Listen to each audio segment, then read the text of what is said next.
M besar. Oke, jelas ya.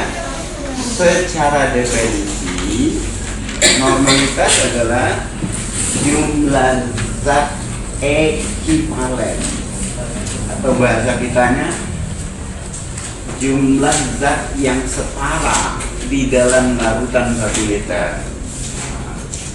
Maka kalau demikian, karena normalitas N, maka N sama dengan mol ekivalen dibagi volume dalam liter.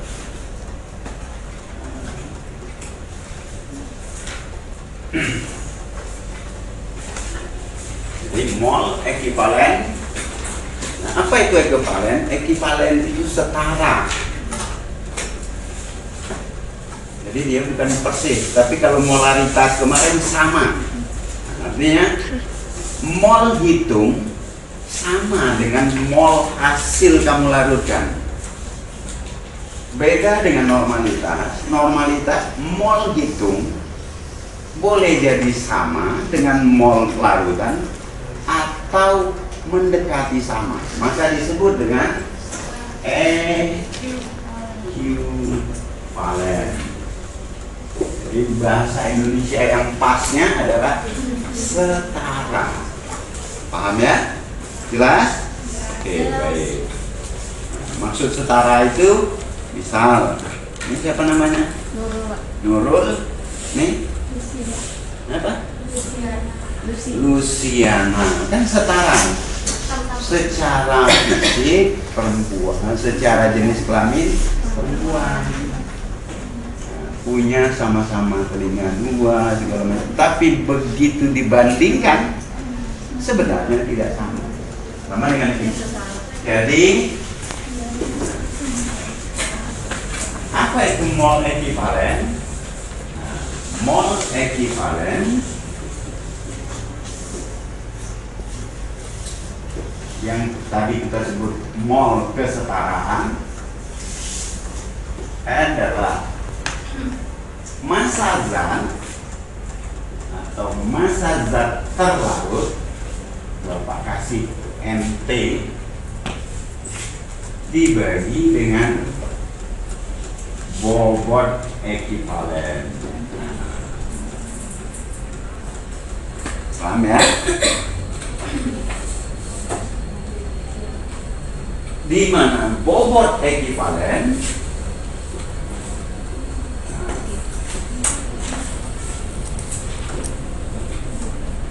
adalah massa atom relatif dibagi valensi.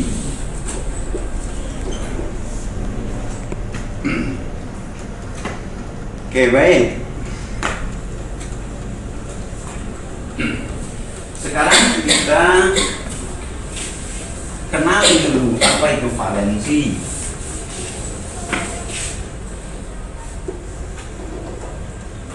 Valensi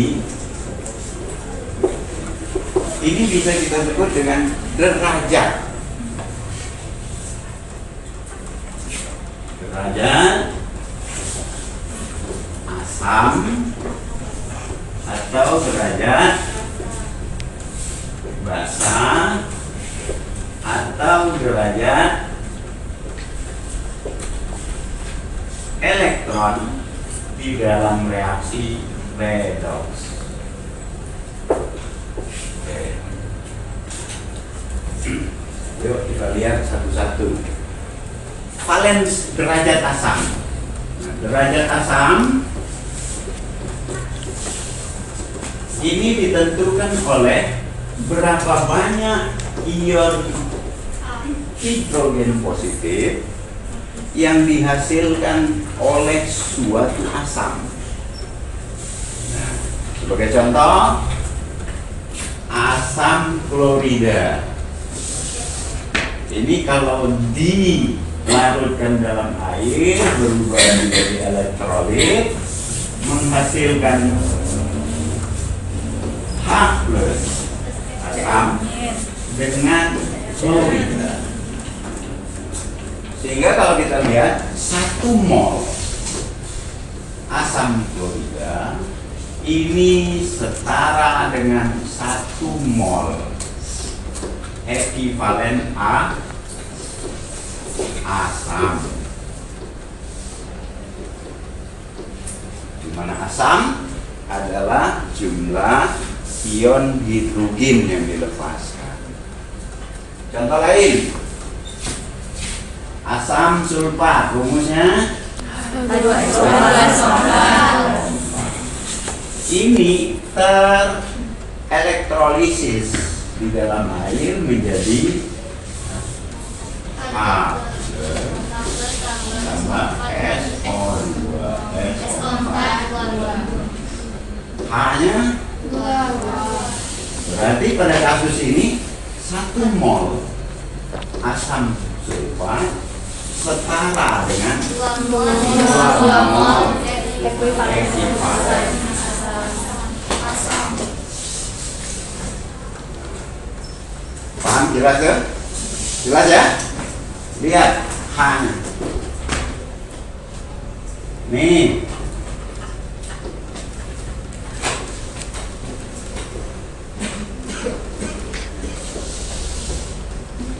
Asam apa namanya nih? Asam apa? Asam oksalat. H plus tambah C2O4 bromin tambah 2 molekul air. Ini ya. Berarti sama dengan ini 1 mol asam oksalat. Asam oksalat ini zat padat, tetapi mengandung 2 molekul air, sehingga bobot molekulnya dijumlahkan seluruh. Paham ya? Jelas? Terus ada lagi asam apa namanya ini? Asam apa nih? Asam fosfat. Dia akan melepaskan hidrogen plus asam tambah PO4 diamin. Ada 3. Menyebutnya 1 mol asam fosfat setara dengan 3 mol asam. Paham? Jelas? Oke, sampai di situ ada pertanyaan. Jelas ya? Alhamdulillah. Baru nanti di rumah silakan cari asam-asam lain buat. Paham ya? Nah, supaya lebih mahir. Contoh lain nih. Nah, Na2 HPO4. Berarti dalam air melepaskan natrium, hidrogen, dan lihat hidrogennya 1, Na-nya 2. Nah, tapi kita hanya menghitung berarti 1 mol natrium hipofosfat setara dengan 1 mol ekivalen asam. Paham?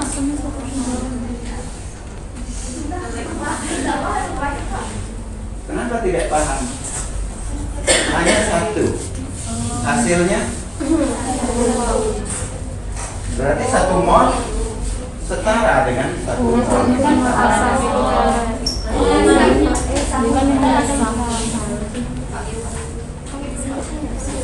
Oke, jelas ya? Baik. Ada pertanyaan?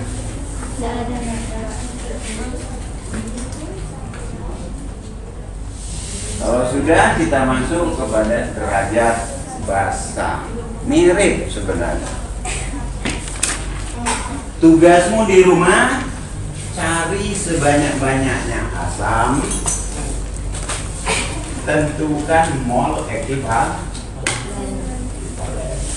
Caranya buat dulu persamaan reaksi asam tersebut menjadi elektrolisis di dalam air.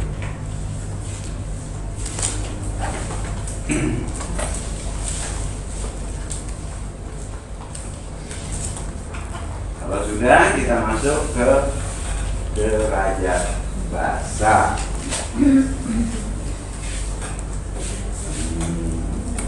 Hapus ya.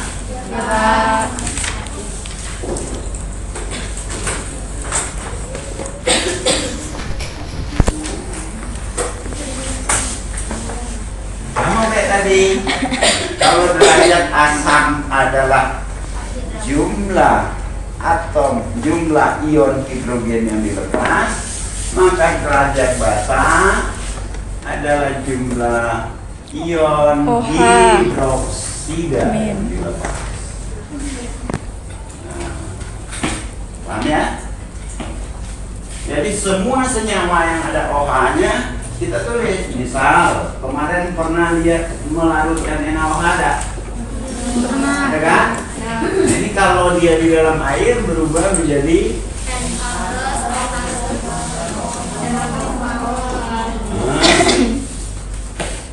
berarti 1 mol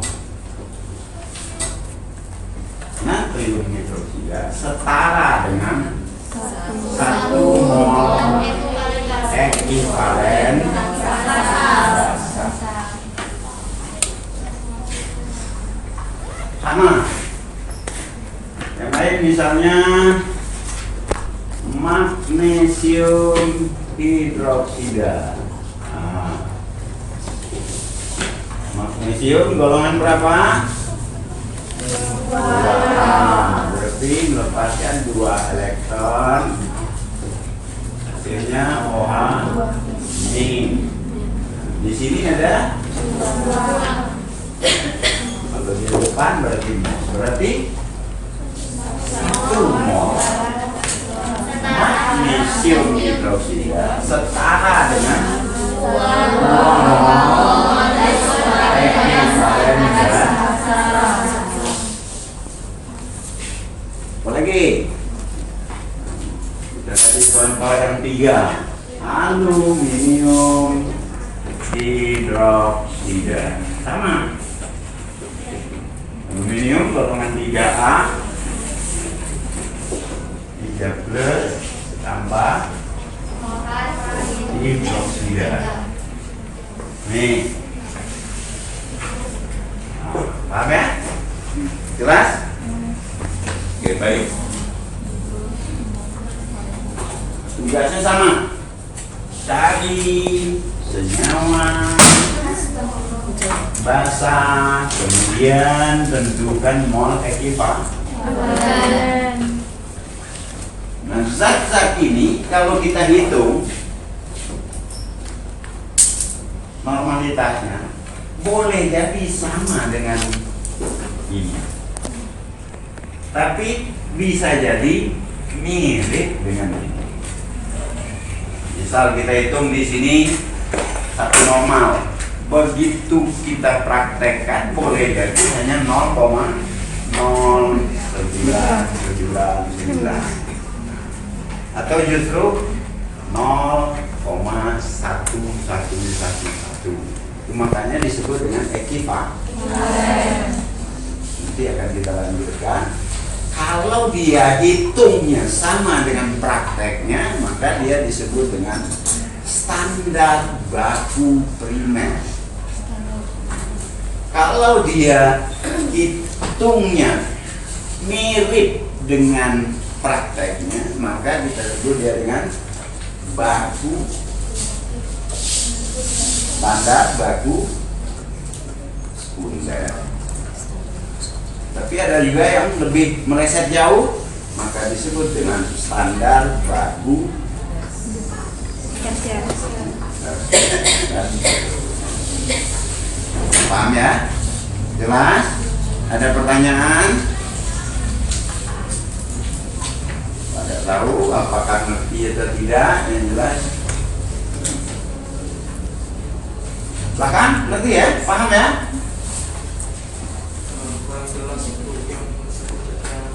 Enggak. Saya juga kurang jelas kamu ngomong apa. Yang kurang jelas betul Apa tadi baku primer? Primer itu antara satu sama lain. Hitung dengan praktek sama. Kalau hitung dengan praktek tidak sama, boleh jadi standar baku ya, atau standar baku. Nanti sebenarnya ini kalau praktek, sebagai contoh yang baku primer itu oksalat. Oksalat itu kalau kita hitung, kita timbang, ambil, ditimbang, larutkan dengan catatan sesuai aturan. Apabila itu 1N, pasti hasilnya 1N. Tapi NaOH, kalau kita hitung 1N, boleh jadi ketemunya 0,09N atau 0,096N. Jadi jumlah hitungnya itu mirip, maka disebut dengan setara, bukan sama. Beda sama molaritas kemarin. Molaritas kemarin sama dengan mol per volume. Kalau ini sama dengan mol ekivalen per volume. Oke, jelas? Oke, baik. Kita masuk kepada derajat elektron. Derajat elektron ini silakan nanti buka kembali buku kimia SMA-nya. Berlaku untuk reaksi redoks. Redoks, reduksi, dan oksidasi. Salah satu ciri redoks adalah menangkap atau menerima elektron. Contoh, apabila kita punya larutan KMnO4, kita berikan asam sulfat pekat A2SO4 konsentrat. Ini akan berubah menjadi K2SO4 MnSO4 dan air. Ya. Lihat nih.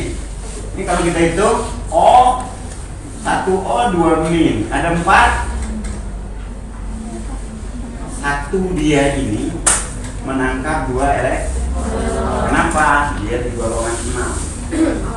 Nah, berarti kalau dia tambah tambah 2 jadi 8. Kenapa 8? Karena itulah posisi standar.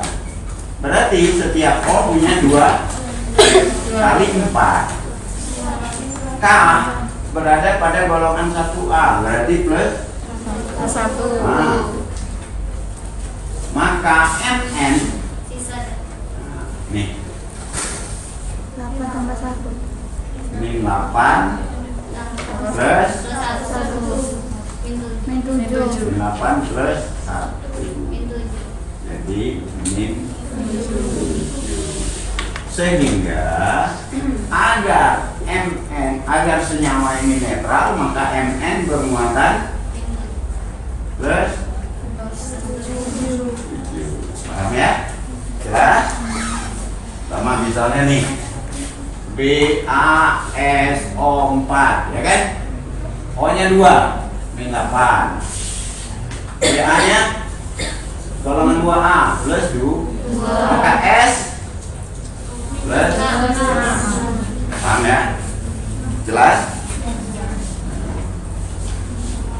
Sedangkan di sini S-nya plus 6. O-nya tetap, H-nya tetap. Ini plus tetap. Ini tetap plus 6. Ini, nah nih. Ini plus 6, ini min 8. Berarti di sini MN plus 2. Paham? Berarti yang berubah di sini MN. Maka dapat kita abaikan yang lainnya, menjadi persamaannya menjadi MN O4 min berubah menjadi MN 2 plus tambah A2O. Oke, mau diabaikan juga tidak apa-apa. Saya ulang nih. Dari perhitungan muatan ini ternyata hanya MN yang mengalami perubahan dari plus 7 menjadi plus 2. Sementara K tetap 1, S tetap 6, O tetap 2, dan seterusnya. Maka unsur-unsur yang tidak berubah itu tidak mengalami redoks. Paham ya? Yang redoks itu adalah yang menangkap atau melepas elektron. Paham? Nah, maka kita urai menjadi ini.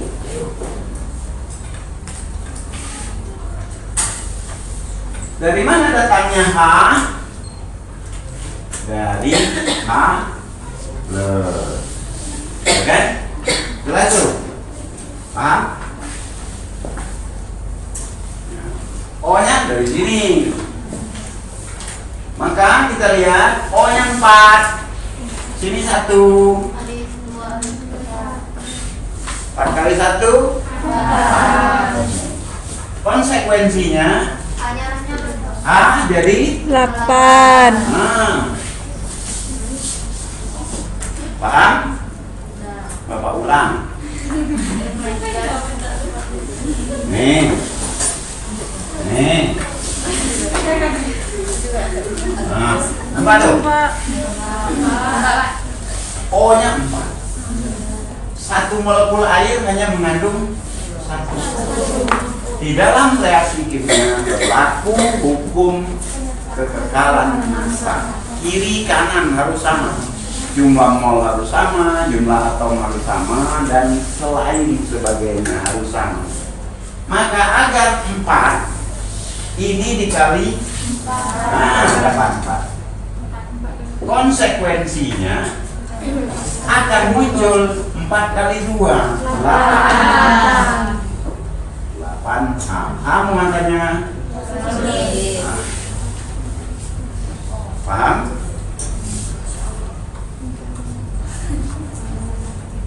Paham itu? Oke, baik. 8 kurang 1. 7. Nah, 7 apa? 70. Di sini ada 12. Agar sama tambah 5 tapi kita sudah sepakat di atas min 1 terlibat dalam redoks. Reaksi ini reaksi redoks. Di sini baru 1 tambah plus 8 dapat 7. Sementara sebelah kanan hanya plus 2. Agar setara maka ditambah muatan negatif. Berapa banyak? 4. Inilah yang disebut dengan redoks. Maka di dalam reaksi ini 1 mol MnO4 min setara dengan 5 mol ekivalen redoks.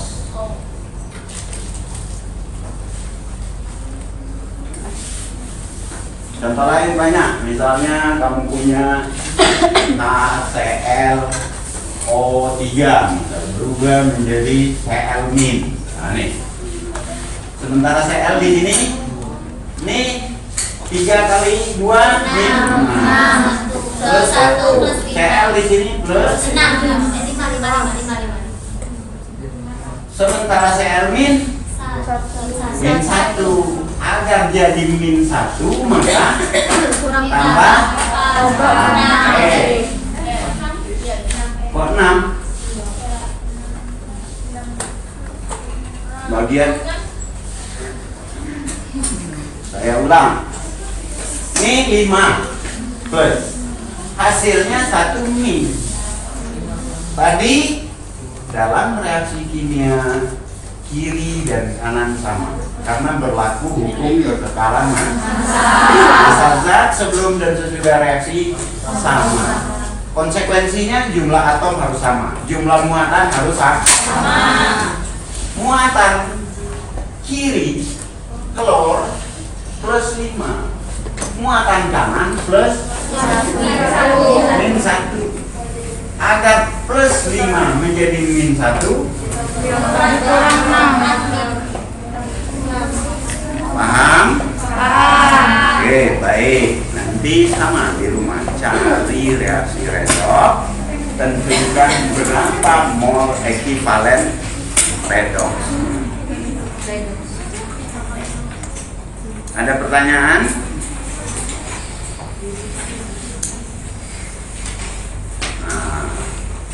Besok ada jam apa kita? Pancasila akan kita lanjutkan. Ini baru sampai sini nih. Ini baru. Hah? Seharusnya tidak banyak. Itu Bapak bilang seharusnya Bapak di sini sudah langsung ke sini. Tapi bekal kau di SMA dulu baring-baring. Oke. Kaget aku ngebut, kau tinggal di belakang. Aku udah bisa juga nyalakan kau karena pandemi. Harusnya pandemi menjadi apa? Peluang. Tapi kamu rubah pandemi menjadi malapetaka. Coba. Menjadi peluang mestinya kan dengan pandemi kau tidak perlu ke sekolah, dapat ilmu melalui jaringan internet. Sayangnya kau tidak manfaatkan itu sehingga pandemi jadi malapetaka.